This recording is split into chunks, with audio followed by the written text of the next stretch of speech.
لسبیلا کے حلقہ پی پی 22 میں ضمنی انتخابات کی پولنگ جاری ہے۔ حلقے میں 129 پولنگ اسٹیشنز میں سے 59 پولنگ اسٹیشنز کو حساس قرار دیا گیا ہے۔ حلقے میں سیکیورٹی کے کیا انتظامات ہیں، جانتے ہیں ڈان نیوز کے نمائندے اسماعیل ساسولی سے۔ اسماعیل، کیسے انتظامات ہیں اور اس وقت پولنگ اسٹیشنز میں کیا صورتحال دیکھ رہے ہیں؟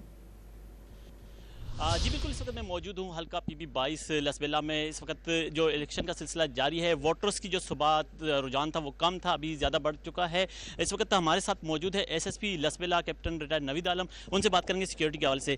سر، یہ بتائیے گے کہ اوور آل سیکیورٹی کے کیا سچویشن ہے اور کیا کیا انتظامات کیے گئے؟ بسم اللہ الرحمن الرحیم۔ سیکیورٹی کے جو اس وقت حالات ہیں وہ بہت بہترین ہیں، اور جو ہے وہ ڈسٹرکٹ پولیس نے اس چیز کو انشور کیا ہے on the orders of I G P and D I G Kalat, کہ جو ہے وہ سیکیورٹی کو ہم نے ہر لحاظ سے انشور کرنا ہے، جس کے اس میں جو ہے وہ ہم نے تقریباً 1200 کے قریب جو ہے وہ سیکیورٹی کی ڈپلائمنٹ کی ہے، انکلوڈنگ 260 آف جو ہے وہ لیویز فورس کے۔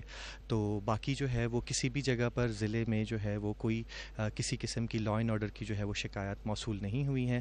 اس کے علاوہ جو ہے وہ ہمارے پاس جو باقی جو لا انفورسمنٹ ایجنسیز ہیں، جس میں ایف سی اور پاکستان آرمی ہیں، وہ سیکنڈ اینڈ تھرڈ ٹیئر کے اس پر جو ہے وہ بھی موجود ہیں، لیکن الحمدللہ جو ہے وہ پیسفل ڈسٹرکٹ ہے اور فردر بھی اسی طرح رہے گا۔ جی، جس طرح کہ ایس ایس پی کا کہنا تھا کہ 1200 سے زائد اہلکار یہاں تعینات کیے گئے ہیں اور سیکیورٹی کے سخت انتظامات کیے گئے ہیں، جس میں پولیس، ایف سی اور لیویز بھی موجود ہے، ساتھ ساتھ اے ٹی ایف اور سیکنڈ پر پاک آرمی بھی موجود ہے۔ تاہم اس وقت تک جو پولنگ کا عمل ہے بالکل پرامن طور پر گزرا ہے اور کوئی ناخوشگوار واقعہ پیش نہیں آیا ہے۔ جی